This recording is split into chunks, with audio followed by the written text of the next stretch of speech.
Dawn and Dylan. I am back this week to Thank goodness. Out. Yeah.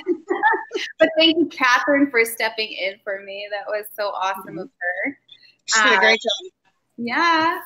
So Dylan is at the beach having a working vacation. So what are you working on? I am working on 2 deadlines right now. I've got a project that's coming up on Radish next week. If anybody read Betting on the Bad Boy, the 2nd season of that is coming up.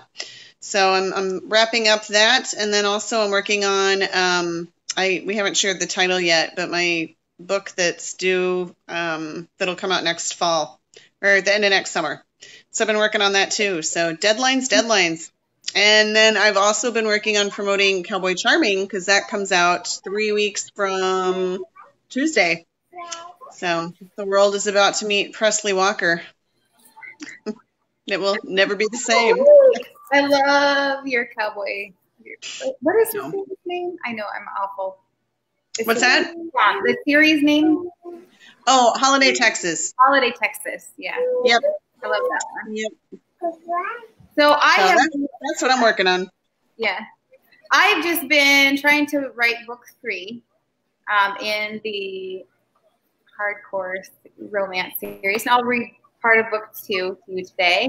And I know if Catherine's here, which it looks like she might be, she's going to be excited because that's her. She loves it. So, and I am getting ready to go to nationals. So my amazing daughter has been doing all my swag well, not all of it, half of the swag. She's getting our bookmarks together and organizing. But I'm going to be giving away all of my self-published. I got those together. And mini swag.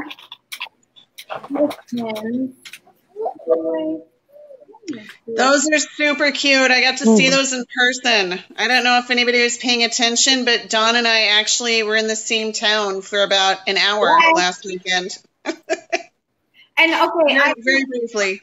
I will confess that we didn't bump into each other.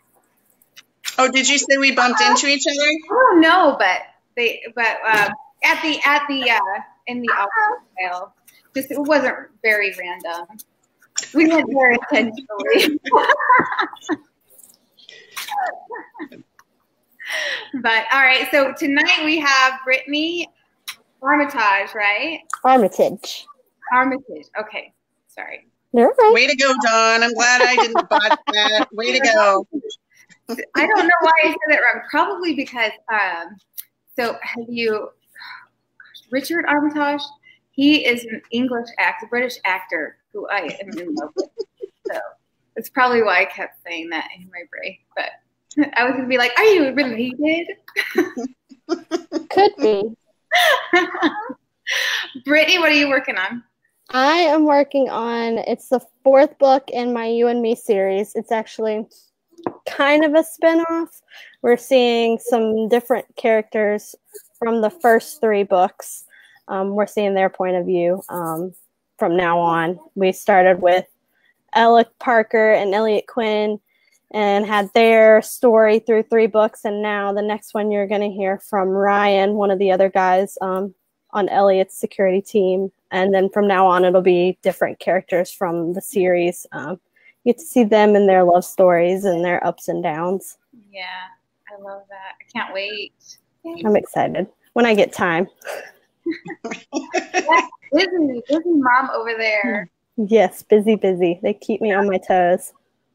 And she's also I was going to say you have a sidekick tonight. We hear a little chit chatter. Yep, I got she's almost 2, and she's the only girl, so she's very, very spoiled and has decided tonight that she wants nobody but mommy, and that's it. She's just pacing back and forth in her crib like a caged animal, watching Coco while mommy works. Mine got Dad's thundering dad voice right before, as I was bringing my computer down to go to bed because they were not wanting to go to bed. So I was just saying earlier, mine are probably going to be up there screaming and yelling, but yeah, you might have 1 or 2 pop in. I had one at the beginning pop his head in, and I gave him the mom look. And he backed out very slowly and closed the door. That's awesome. All right, so I am also reading today, and I'm going to start here for you all. I hope it's 10 minutes. Man, you're just diving in. Are you anxious to read? I am, because I confessed it to Brittany. I don't want to get too into my wine before I read my book. Because otherwise, I might skip a page or two, and you'll be like, that doesn't make sense, Donna. I'll be like, oh, yeah. I thought your husband was going to read for you. When we had that happen with, was it Laurel's husband that read? No, was it whose husband read recently? Was it Laurel? No. It wasn't Laurel. Oh my God. I'm sorry. I'm on like my third drink because we're on vacation. Yeah, well, vacation. Calories don't count on vacation. But I thought your husband was going to read, because you keep saying that he has the voice for audio and he has yet to prove it. I see Steve commenting in there. I know he's watching. I tried, but he just got back from being underway for a few days. I don't know if I'm going to say that, but probably not. No, you're giving away our country's secrets again. There you go, Dawn. So he's tired and just wanted to unwind and have a drink and a cigar. Is he in the tub? He's not in the tub. Brittany probably doesn't know what we're talking about. It's an ongoing joke that Dawn's husband is in the tub. I know. Epsom salts for his achy muscles. Yes. I'm sorry. But I feel like now that I've hugged him in person, I can give him more crap. But all right, I'll be quiet now. I'll be good. Behave, Dylan. Behave. I'm trying. All right, I'm going to read, just because let's face it, I'm going to chug this wine after I'm done reading here. So I'm just going to go. I'm going to mute you guys here. I'm running the show today. I can see I muted Dylan. She doesn't even know. There you go. I'm running the show. Okay, I'm putting me up solo, ladies, just so you know. Hi. All right, so I am reading from Hard to Forget. It is book 2 in my hardcore romance series, and this series is really fun to me because it's about drill instructors from the Coast Guard, and my husband was a drill instructor, and that's why I wrote this, because you just see, like, you hear of Full Metal Jacket and you just think that scream and shout and scream, and they do, but really they're very passionate, sweet guys and women who work that job, and they're very passionate about everything, and they're really alpha males. They're natural alpha males, so they make the perfect hero. If my husband's probably watching this, getting a big head even more, but I love you, babe. All right, so this is Mike Flynn, and if you have read Hard to Forget, even my agent's favorite character was Mike Flynn, so I had to write him because he is a cocky, and I guess we can't swear, so I was going to say H-O-L-E. He's cocky, but he is very irresistible. And here we go. Mike Flynn scanned the crowd for the one woman off limits to him, Brienne Daunt, all 5 foot 6 inches of sexy legs and matching personality. The way she sported those clothes, he knew he'd have no problem winning her over. She wore her jeans so tight she'd feel a slap to the butt for days. Her cleavage fought to break free from the top of the collar of her pink spaghetti strap tank top, and she'd done her makeup for a night on the town. Yep, making her fall in love with him would be the perfect revenge. Flynn stood on the patio in one of his friend's backyard and stared at Bree as she teetered on her large heels next to her smaller sister. While not bad-looking herself, the younger, more plain Daunt sister fell short compared to the bronzed, bleach-blonde goddess of Bree. The rich, honey-smoked aroma of the burgers and the barbecue filled the air, and the gentle mumble of a dozen people there to relax and socialize helped calm even the angriest drill instructor. And Flynn's life was nothing but fury and belligerence. He was one of the best on the regiment. By day, he was a drill instructor, or rather, a company commander, as the Coast Guard called them. But by night, he turned into the base's most notorious playboy. His existence revolved around debauchery and rage, except for those few weekends when she would visit. Charity, the only lady who could control his every move and bring him down to his knees. But those weekends were rare, and he lived most days as a drill instructor. He loved his life. When Brienne's father screwed him over, though, his aggression reached a whole new level. He wasn't one to hold a grudge or get revenge, but for Captain Daunt, he'd make an exception. His friend and fellow company commander, James, stepped up next to him. The Harborview chief had invited them both to his barbecue, which didn't surprise him. Flynn was always at the base's bar, and James was friends with everyone. Without shifting his gaze from his target, Flynn smiled and nodded toward Brienne as she talked to a man too wimpy to be in the military. Pansy. Flynn raised his glass and tipped it toward her. I'm going to take her home tonight. The captain's daughter? Are you insane? The ice in Flynn's drink tinked against the glass as he brought it to his lips. The cold liquid slid down to his belly with a slight but welcome burn. I'm not looking to marry her or anything. I've already been through that hell and won't do it again. I just want to have a little fun. You're not untouchable, man. One more indiscretion and you're not just booked, you're out. James was more practical than most of the other company commanders Flynn knew, which is probably why most of them turned to him for guidance. Flynn didn't need guidance. He needed revenge. I won't get caught then. He took a long drag of his drink. By the time I'm done with Brienne, she won't want her father to find out what we've done. James scratched the back of his head and shook it. I wouldn't do that if I were you, but you're not. All right then, good luck, man. Flynn took that as his cue and sauntered toward his target, easing in between her and the pansy by her side. I'll bet you a kiss I can guess what you're drinking. She slowly turned her attention to him, tipped one side of her mouth up in a vixen smile, and raised an eyebrow. Deal. He moved as if to peek into her red solo cup, but she pulled it away. The smaller Daunt sister next to him rolled her eyes, drawing Flynn's attention to the way the little flecks of gold mixed with the deep blue of her iris. He'd never seen a color so intriguing in a woman's eyes. He returned his focus to the sister he was there to win and placed his index finger to his temple. Sex on the beach. Nope. Naughty Girl Scout. Her sister, whatever her name was with the gorgeous eyes, groaned at the drink name. But Brienne shook her head. Really, the pansy said, don't you have somewhere else to be? Flynn stared at him hard. A pansy had never overshadowed him before, and he wasn't about to be today. How about an adios, motherfucker? Stop, Brienne interrupted.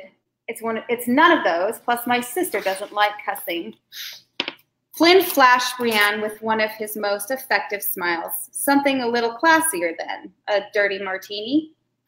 Oh, for heaven's sake. The younger, gorgeous-eyed sister adjusted her stance.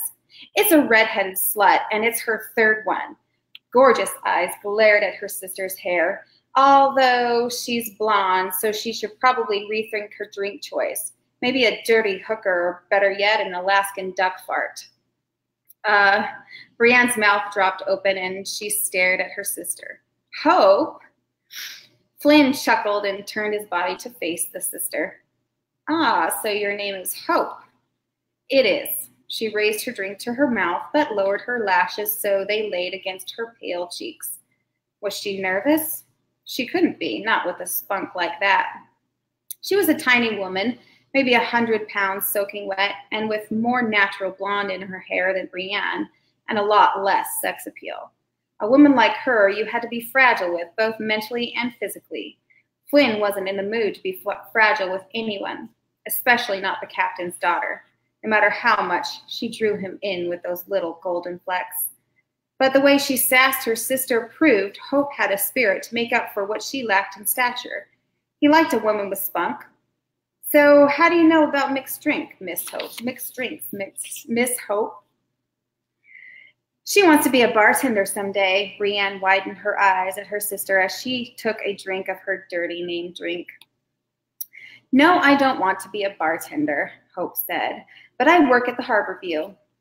Flynn pulled his drink closer to his chest at her words and tilted his head to the side. The All Hands Club? Really? I go in there all the time and I've never seen you. That's because I'm in the back. She doesn't like people, Brienne shot back.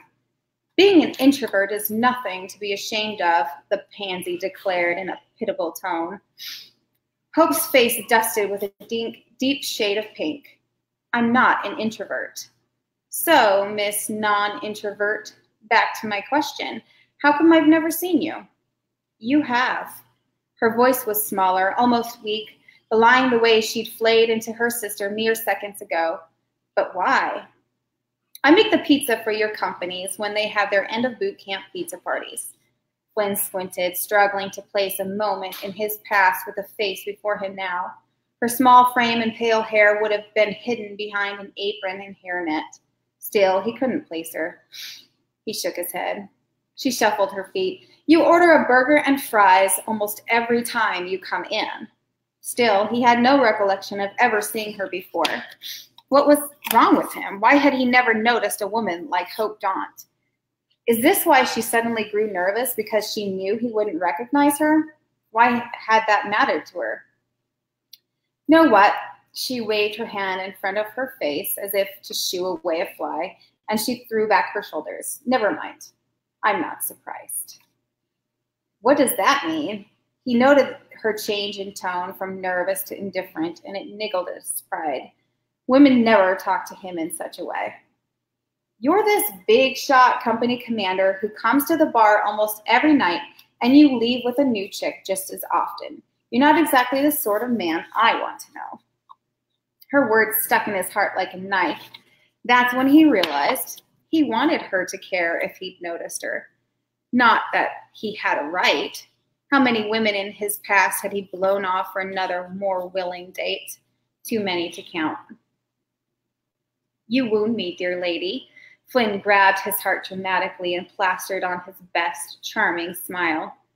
Part to hide the emotions piercing his soul, in part because he'd never had a woman reject him as much as Hope. She wasn't impressed with him, but he was with her. He opened her mouth to reply, but before she could utter a single word, Brienne interrupted. I didn't know you were a company commander.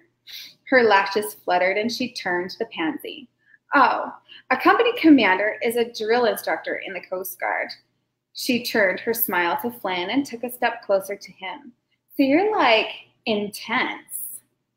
Flynn smiled down at the stunning beauty of his sister, not missing the way she changed the minute she realized who he was.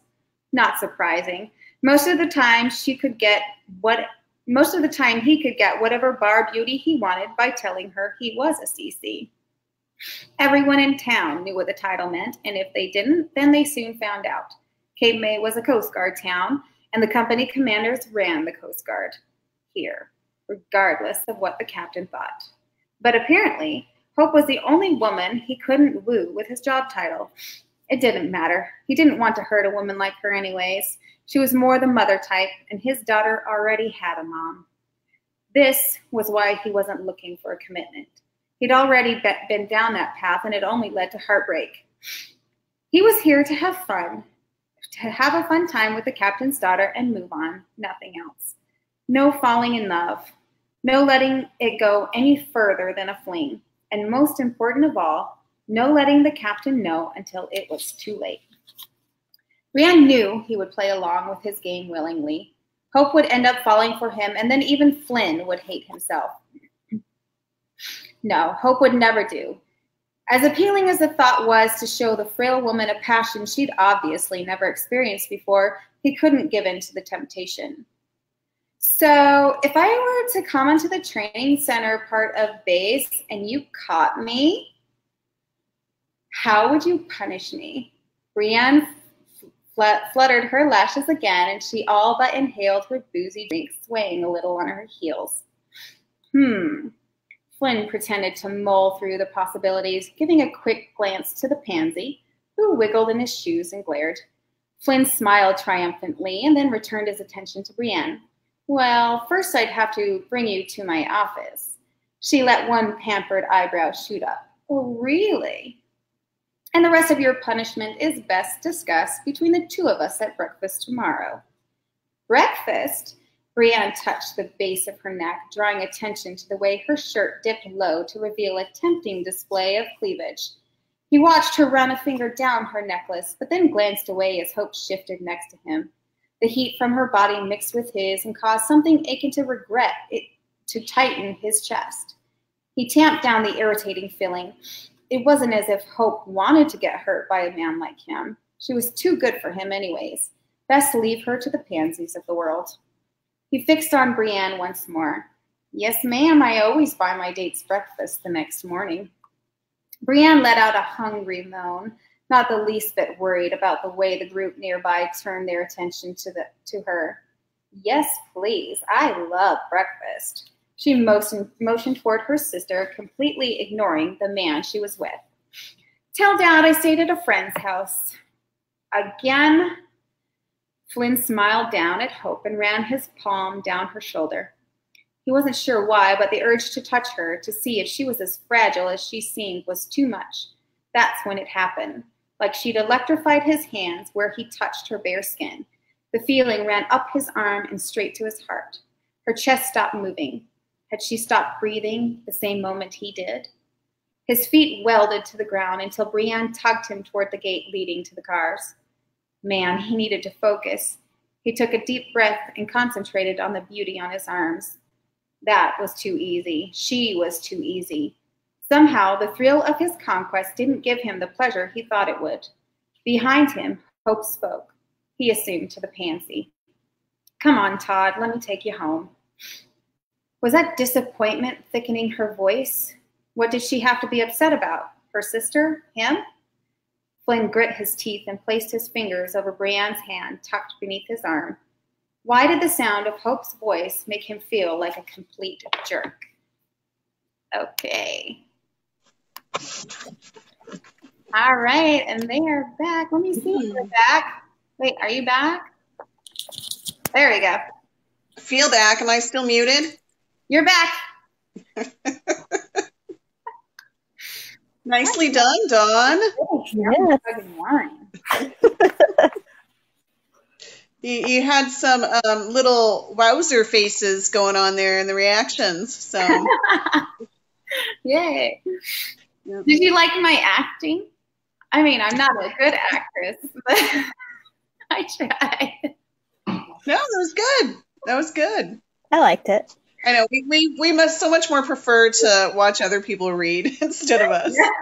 I told Dawn, I was like, I have been back and forth on what I wanted to read because I let other people do the reading. Yeah. Me too. I mean, that's what I was like, what am I going to read? And then I'm like, I know that Catherine loves this book. And I do too. And Catherine was late. She just came in, so she'll have to go back and watch it. Then I realized that the very first scene in this book, they're talking about alcohol drinks. So I'm like, how freaking perfect is this? And I'm sure your husband helped you do the research on the beverages. He did not. No, I sent a thing on Facebook a while back saying, I need some alcohol names, dirty alcohol names. And I don't even know if he knows dirty alcohol names. His favorite drink is whiskey. He'd drink it straight up if he could. And I'm sure he does. No, that was good.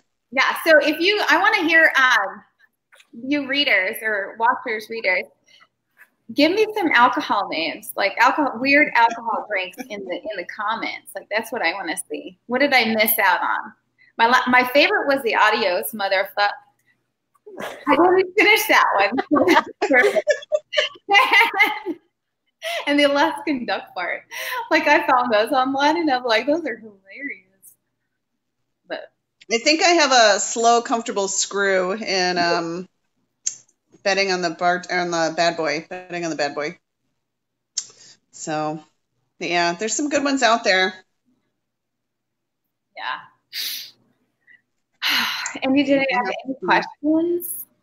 No questions? Oh, I didn't ask for questions. I'm sorry. I should have put a comment in there. If you have any questions for Dawn, go ahead and post them in. Otherwise, I'm sure we'll have some questions come up. Oh, my name is glitching out. Can you guys see that? Okay, now it's fine. I put my name up there and it was like pulsing. We had we went out to dinner last night. We're here at the beach, and there was I took a picture of it because it was so pretty. It was a mermaid's tail, I think was what it was called. It had the blue curacao and Malibu rum, and it was really pretty because it was layered. I'm gonna have to look that up. Yep, I just drank a bottle of wine with other people, not by myself. Thanks for checking on me. But yeah, that one was really pretty. Linda, there is going to be a next one. I am writing it right now. I'm writing it right now. And I got massive, well, I got the nationals coming up, so I'm so stressed out with that, but I have really bad writer's block. And unfortunately, I don't see how to put a beaver into this book to get rid of my writer's block. Maybe a picture. We'll figure it out. Yeah. You know, it doesn't have to be a live beaver. It can be a stuffed beaver. Well, I have a stuffed beaver in the one that Jessica has, our agent. There's a stuffed beaver in that one. So for those of you who don't know, if you see a beaver in my book, it means that's where I had writer's block. And Dylan gave me the best advice. Some of you have heard this already. That when in doubt, insert a beaver.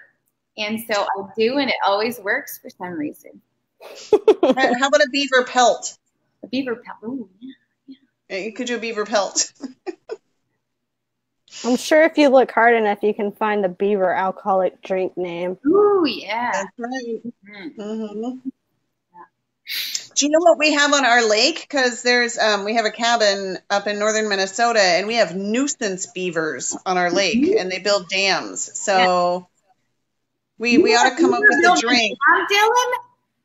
What's that? I said, you mean a beaver builds a dam? I'm being sarcastic, little bee. Yes. We have nuisance beavers. So we could always name a drink. We could have a nuisance beaver drink. A dam nuisance beaver. Dam nuisance. Oh, cute. And Dylan, are you still gonna have? Am I giving this away by asking this question live? But are you still gonna have a beaver?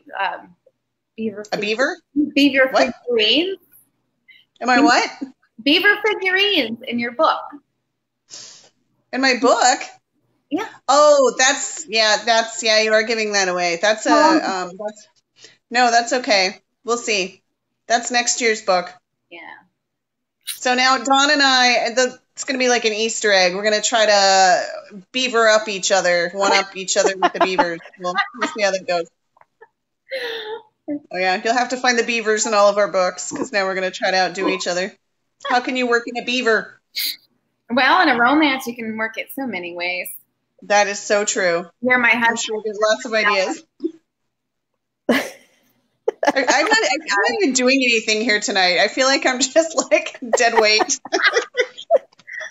All right, why don't we hear from Brittany? Let's move along.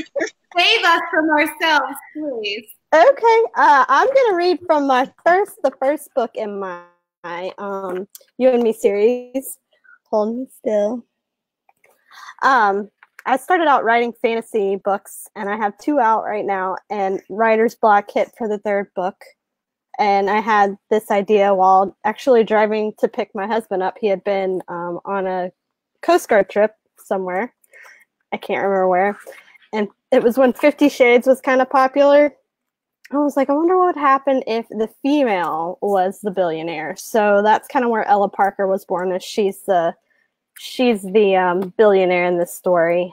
And I thought about it. I had a 2-hour drive, and Ella and Elliot came to my head, and we have the former Navy SEAL that's hired to protect her. And it was only supposed to be 1 book, and it kind of blossomed into 3. And then once I got done with that, I decided I wasn't done hearing from the characters, so I decided to keep writing about them. So I have that in the works. And then I also have a another spin-off from this series with a couple of the characters, but it's like a royalty romance. That's probably going to come next year. But the next book I'm actually working on, I took a break actually to get rid of the writer's block, and I get to work on Dawn's stuff before it comes out. I get to read all her stuff and edit, because I'm also an editor on the side. So I get to see all kinds of fun stuff before it comes out. And I was going to write about 2 other characters, and I started writing their story, and they're just not ready yet. So I found 2 other characters were talking to me and wouldn't shut up. So I'm writing their point of view right now. But tonight I'm going to read from the first book in the series, since I'm kind of unknown. And I have been battling back and forth what to read for you. So I'm just going to start from the beginning and read from the beginning.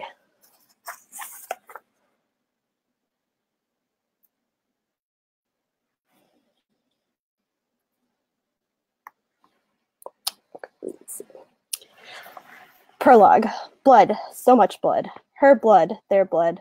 Her mind was unable to think of anything else. She could barely breathe or move, and panic seized every inch of her being. As her vision adjusted, her eyes fell on Mother's limp form next to her. She reached a shaky hand to her neck for a pulse. Nothing. A choked sob escaped her lips, but she pushed the panic down and crawled to her father on the floor about 10 feet away. Again. No pulse. No, she cried and shook her head. She grabbed the table for support and stood. Pain shot down her leg, and she looked to see blood pouring from her thigh. She ignored the pain and limped to the phone on the wall. The line was dead. She let it fall and made it to the front door. A blast of cool air hit her face, and her legs gave out. "Help, please," she called as her vision went in and out. "Are you okay?" a male voice called to her. "They're dead," she said as she looked into a pair of hazel eyes. Chapter 1. Eleanor Parker, or Ella as she liked to be called, rubbed her temples and looked at the time. It was only 10 a.m., and she had another series of appointments before she could go home. She had stayed up late the night before going over plans for a new project in the works, and she was in desperate need of caffeine or maybe a nap. As exhausted as she was, she loved the work. She loved being in control of her company, making her own rules, being her own boss. She loved that she had used that power to not only build a life for herself, but to help others. Still, caffeine was needed if she was going to get through the rest of the day. She pressed the intercom button, and Leah, her receptionist, responded quickly. "Yes, Miss Parker? Could you please get me a coffee?" "Sure thing, Ella. Anything else I can get you?" "No, thank you." She looked up as someone knocked on the door. "Come in." Robert, one of her most trusted advisors and her second-in-command, entered. In his 50s, with a head full of silver hair, he dressed in an expensive suit with a blue tie that made him look well put together. "Good morning, Ella. Do you have a moment?" he asked with a grin that made tiny wrinkles appear next to his mocha eyes.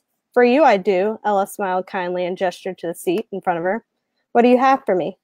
"I have an interview lined up with a new security company." He slid a brown folder across her desk. She raised an eyebrow and sighed, pulling the folder closer to her.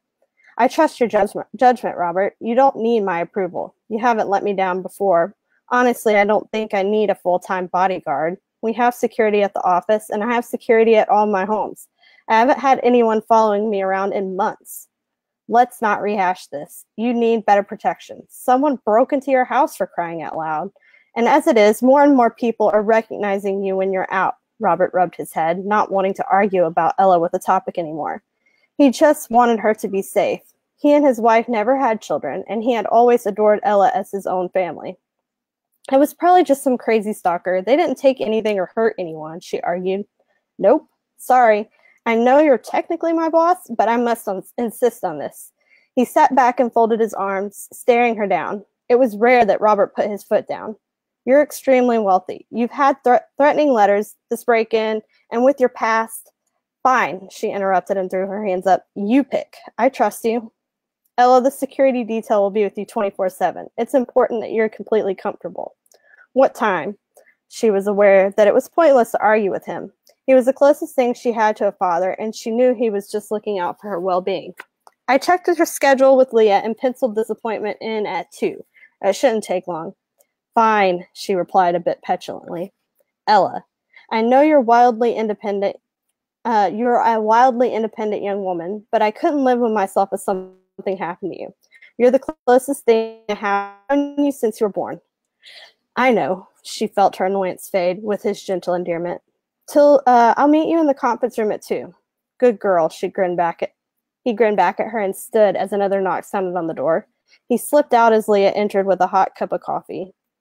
I might need another 5 of these to get through the rest of my day. Ella pushed the brown phial to the side, reaching for the steaming cup. Just buzz me and I'll hop to it.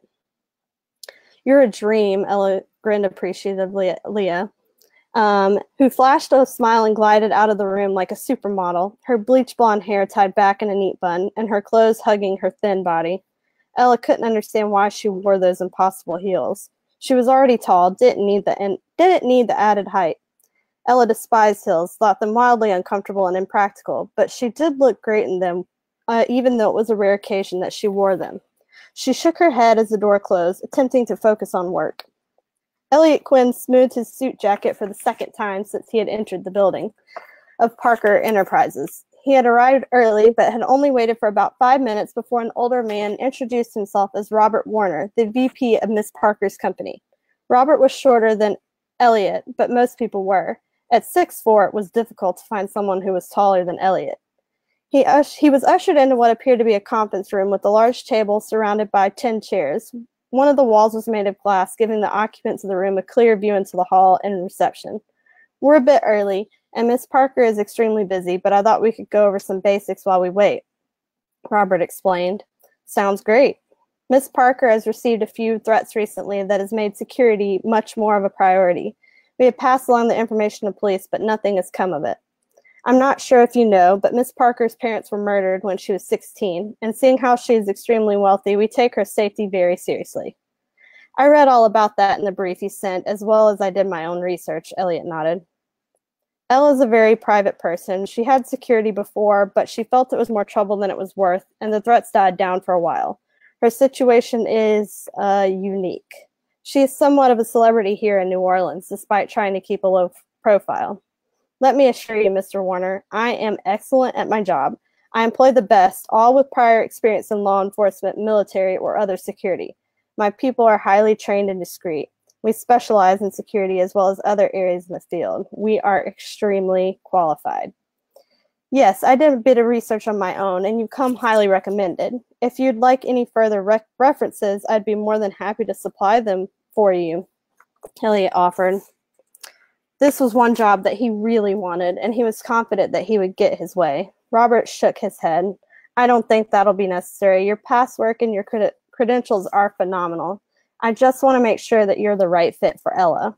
I want her to be completely comfortable with you and whoever else you entrust with her security.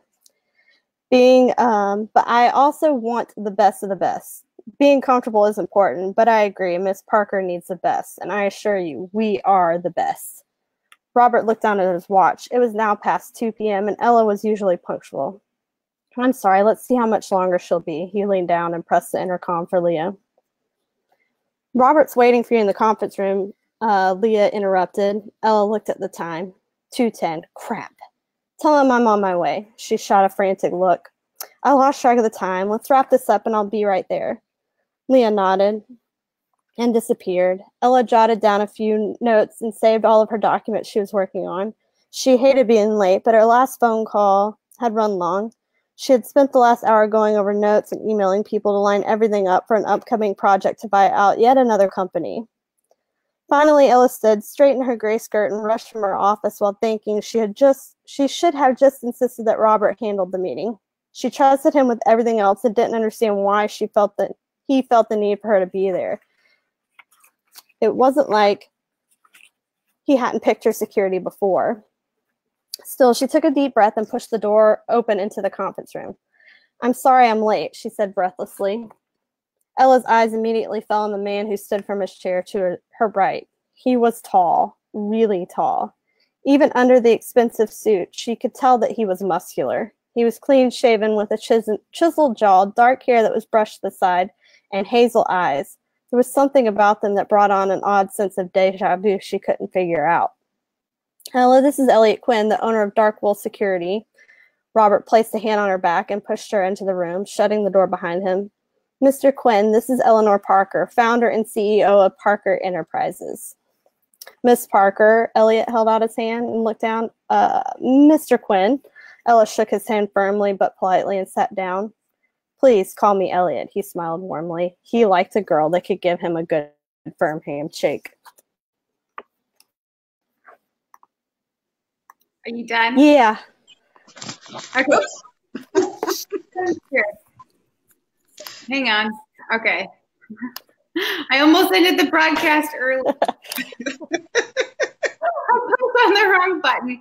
I'm sorry, Brittany. You're there. We're on fire tonight. Oh my gosh. Okay. We can hear you, but your picture is frozen. Yeah, hang on one second. It looks like the... I'm going to pop you. Just don't worry about it. Let me pop you down and come back up. Okay. And then we'll see if that fixes it. Okay. My back? No. Try to stop it on my end. Not even showing. We can still hear you. We just can't see you now. That's so crazy. But yeah, I'm glad that you guys could hear her because I was like texting Dylan. I'm like, can you guys hear her? I can hear her perfectly, but you were frozen. So it was weird. Yeah, I'm not showing it's like my camera went off. I don't know why. I did have a low battery, but I'm plugged in again. Let's see. Let's see. Oh, she went out. She'll come back in. She's coming back in. I see her. She's there. Yay. Yeah, she's back. I got unplugged, and I think my computer was like, your battery's running low, so we're just going to turn the camera off. So you're fine. Well, at least we could hear you. That was awesome. Thanks. Yeah. I thought it was just me. I looked up and I'm like, it's like frozen on like the most awkward spot. I'm like, of course it would. I'm gonna have to read that totally. I love a good like personal security book, like movies, books, anything like that. I'm a sucker. So you did have a question. Let me see. Yeah, that was great. I really enjoyed it. Thank you. Linda wants to know how long you've been writing. I've been writing. I actually started writing the first book in my fantasy series when I was in 8th grade, and it took me over 10 years to finish. And I got that one published right after my third son was born in 2014. So I've been published since 2014, but I've been writing for a long time. And so she just gave away, I think, probably one of our trick questions to the pre-party fun. That's all right. Yeah, Dylan and I we gave you a trick question. We both have 4 kids. Ooh. I did. We did that one on purpose. But yes, she's got 4 kids and I got 4 kids. So her third son. So you did that after your third son. Mm-hmm. And then the You and Me series I started that one in 2015. I think I started writing that one and playing around with it because I just couldn't. I can't finish the other series because I think bad stuff has to happen and I'm not ready for it. Oh. That's tough. You wrote Merwin? What's the worst thing you've ever done to your characters? Probably killing people off. Although your main characters? No, well, see, that's why I'm having such a hard time is because in my fantasy series, it's like I don't know if she has to be killed off or if I need to save her. One of those like I don't know. It's so hard. But then there's a lot of stuff that happens to Ella at the end of this book, and I don't want to give it away, but it gets a little tough. And it was really tough to write, and people are like, are you like twisted or something? That's just, how did you come up with that? And I was like, I don't know. It just happened. FBI would have a field day on my computer from all the searching. But I know somebody asked, how did we decide on New Orleans? We were actually stationed in New Orleans. My husband's in the Coast Guard too. We were stationed there for 5 years and it just kind of felt right. But the story does shift back and forth from New Orleans to Fairhope, Alabama, where I grew up. And I'll do a lot of that before we spin off to the Royal series and a whole made-up destination. Then they also wanted to know if you would share the book cover. Oh, yeah. Let's see. Now that we can see you again. Yay. Yeah, isn't it beautiful? Ooh, that's pretty. It is really pretty. We were going for like it's like romance, suspense, inspirational, and the cover artist is actually, she was like 16 when she did that one. Wow. So she's super young, and I am in love with her. She redid the covers for my fantasy series and took the picture on the front of those. I think all of those are packed up right now because we're in the middle of a deployment, but she took the pictures that are on the front of the Light of the Magi series. Okay. Wow. She redid all of those. She's super talented.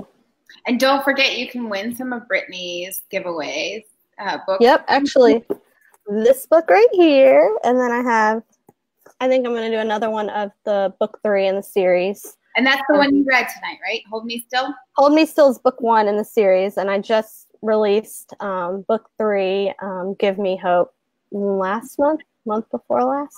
All my months are running together now, but yeah, I've got some paperbacks of those that I'm going to give away too tonight. Nice.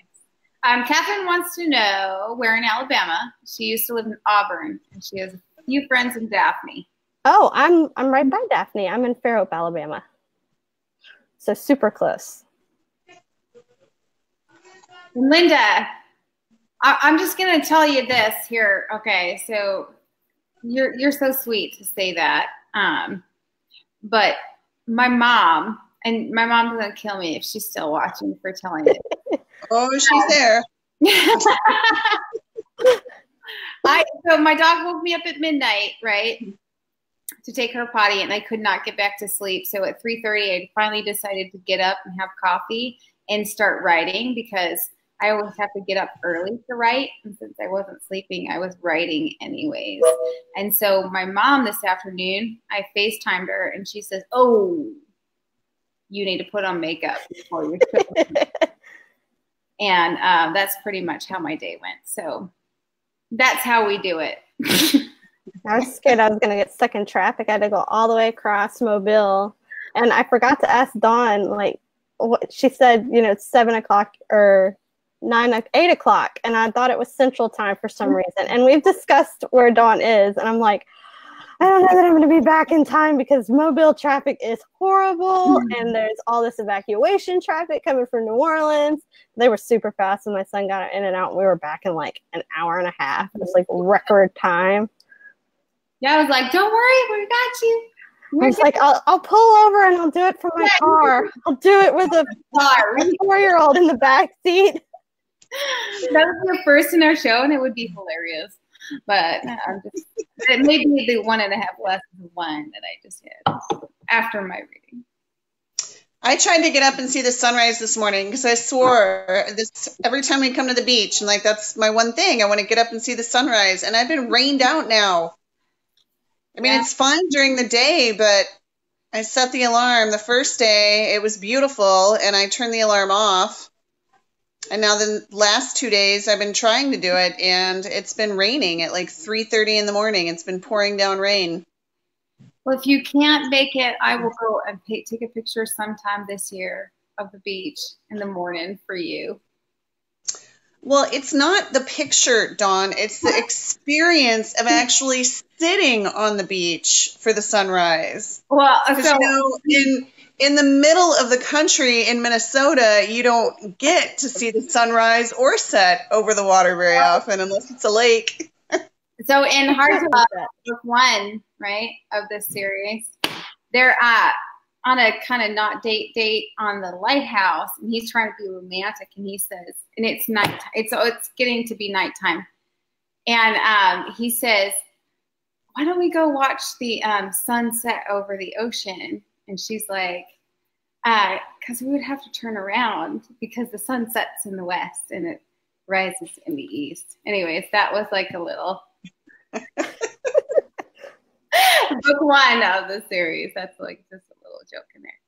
I wrote it better, but I'm drinking, so. So we're at the Outer Banks, and so we're on Hatteras Island, and so from the balcony of the house, you can see the sunrise over the coast and see it set over the sound. So now, can we get a picture of the house? Like, no, it's got to be a good. I don't want you to know where I am. I'm sorry. No. How about there's no geo tracking on this broadcast? Okay, how about the scene from the house? Sure. Now I'll do that tomorrow. It's dark now because I'm on your time zone for a change. Right. I know. I had to stay up late to be here tonight.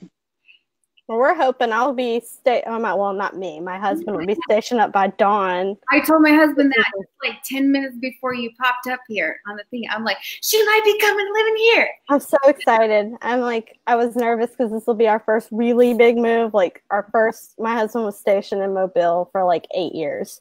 He got one, and then they moved into the air station, and then we got sent to New Orleans. That's the furthest I've been, like, lived away from home. Yeah. And so when all these boats popped up, I was like, let's just go to Virginia. Like, we have Virginia and California and all these other choices, so we're waiting. I mean, because the military is like, oh, here you go. Oh, just kidding. Yeah. You're going to RV for a year. The middle of nowhere. I don't know how you guys do it. So it'll be fun if we're at the same area. Yeah.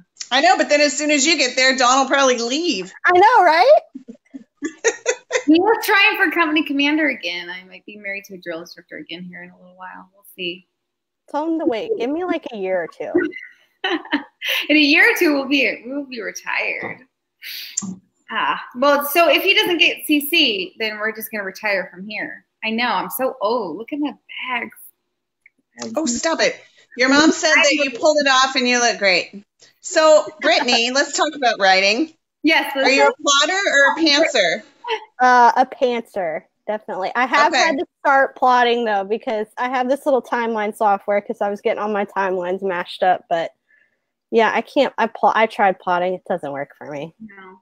And it's funny because I got my master's degree in creative writing, and they like made you plot for part of things, mm-hmm. And I'm like, I can't do this. You can't force me to do this. I think that's my issue right now. I think I need to go plot because I'm usually a pantser, but this book I'm just not. I have very, very rough like ideas, but it all changes because what Ryan and Taylor, because they're the new people we're spinning off. We're going to start the spinoff from. I had originally planned to write from 2 other characters' perspectives, but they're not ready yet. They're not talking to me. It's the other 2. So I had this whole idea, and then I started talking to another author friend, and it completely changed. So that's in the garbage now, and I had to delete it and start over because it just wasn't working. But I can't tell you how many times I've started writing, and then I'm like, writer's block, and then delete the first like 5 chapters and do it again. Yep. So that's what they call insanity, right? Doing the same thing over and over and over. You think I'd learned my lesson? It's every single book, and that's what one of my friends has told me. She was like, you do this every single time. Just play like separate document and just plan to trash it and start another one because you know that's what you're going to do. True. How many books do you have out? Yeah, I have 5 out. I have 2 in the Light of the Magi series out, and I plan to write 1 more of that one and finish it up. And then I have 3 in the You and Me series, and I have plans for 4 more in that series, and then the Royal spinoffs will get 2 or 3. So it's blossomed from 1 book into this monstrosity of a series that. So, you can order paperback off Amazon for your books? Yeah.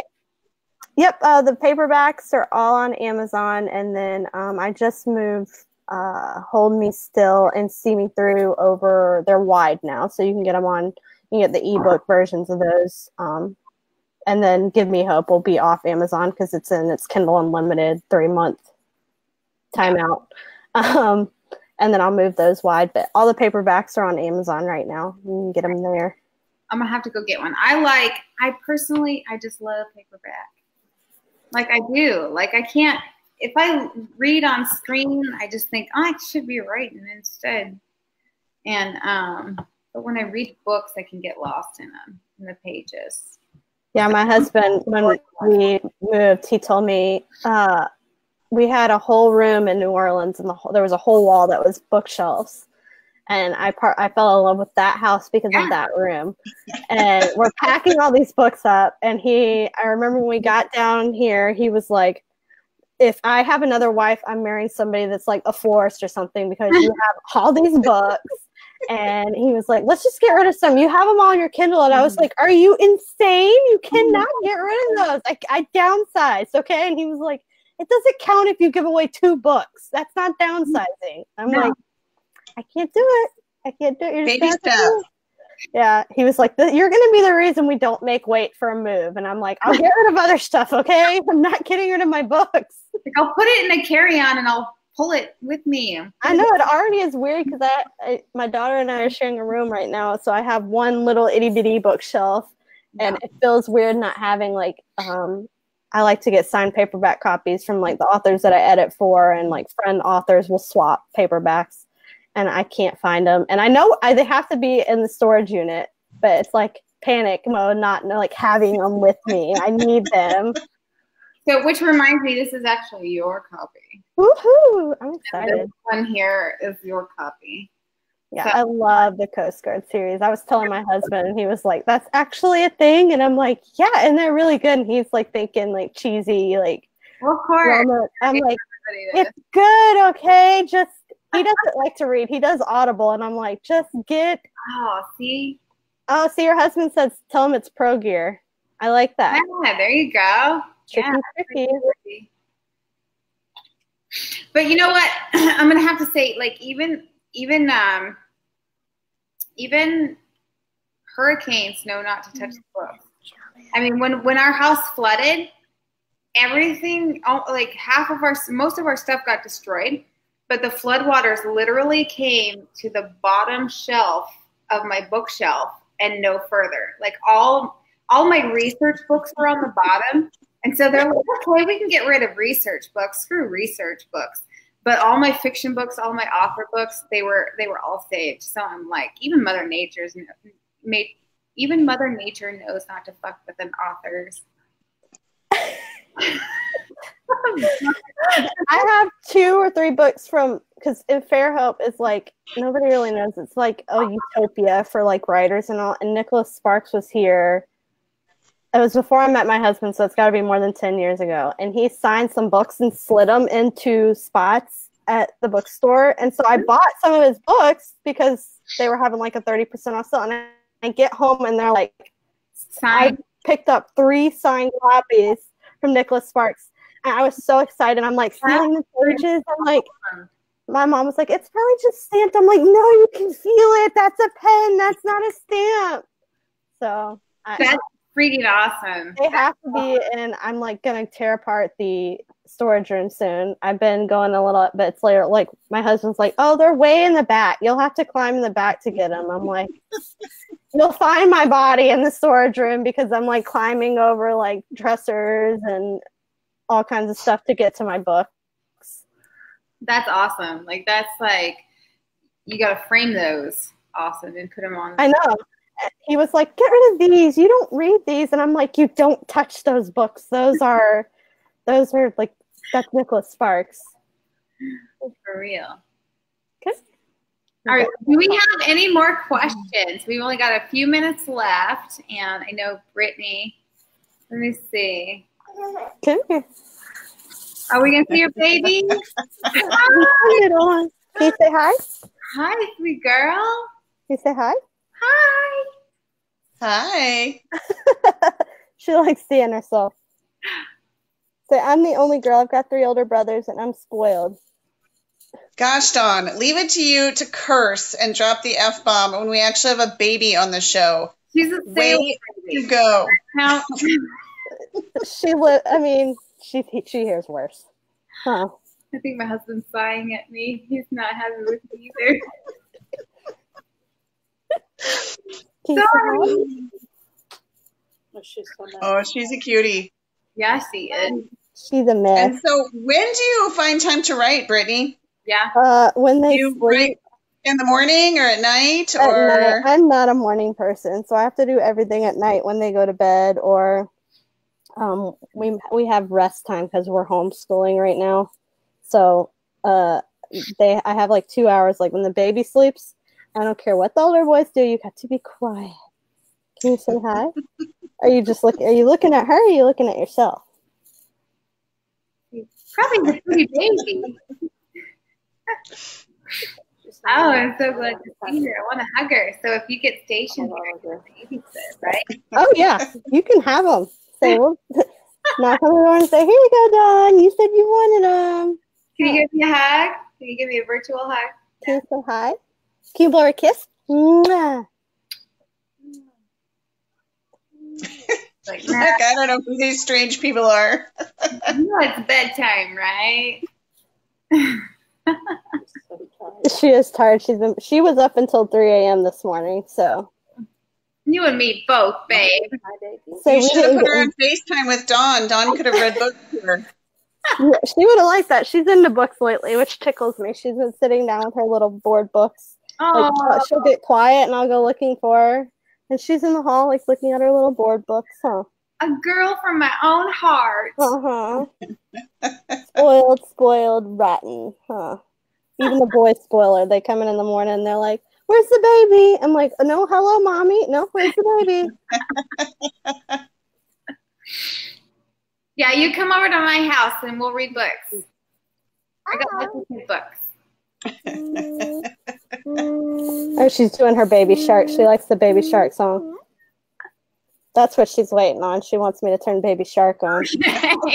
Well, I guess that tells us we should add Yeah, no one. we don't rate Baby Shark. Bye. We'll let Can you you say bye? Oh, thank you. bye. Can you say goodbye? And bye, readers. Thank you for joining us. Bye. Thanks for having me. Yeah, thank you very much. That was fun. I had fun too, huh? And don't forget that you can still enter the giveaways for Dawn and Brittany. We'll leave those open for a couple more days. Yes. So, and I forgot to check and see who we have coming on next time, Dawn, because I'm on vacation, so I'm being super lazy. Okay, give me We'll post it. Yeah, we'll post it. We'll post it. I'm So, off. but yeah, thanks everybody for joining us tonight. Maybe I'll get my sunrise. If I get up early enough and go get my sunrise pictures tomorrow, I'll post them in the group. Okay, good time. And I'm pretty sure we'll see you next time. Let's see, Thursday. I'll be at RWA National. I think I have my publishing company party that night, so I'll make sure I'm home by 9 o'clock. So you're going to abandon me again? No, I won't. Even if I have to join you from the party, I'll be there. I'll take myself. I'll join you. You're going to be on video from the bathroom. You'll go hide in the bathroom and yeah, we're in the corner. I'll be like, Dad, give me that. Oh, now she's blowing you kisses, Dawn, and you're not responding. Yeah. You are cute. All right. Well, thanks for joining us. All right. Thank you so much. Bye, everybody. We'll see you next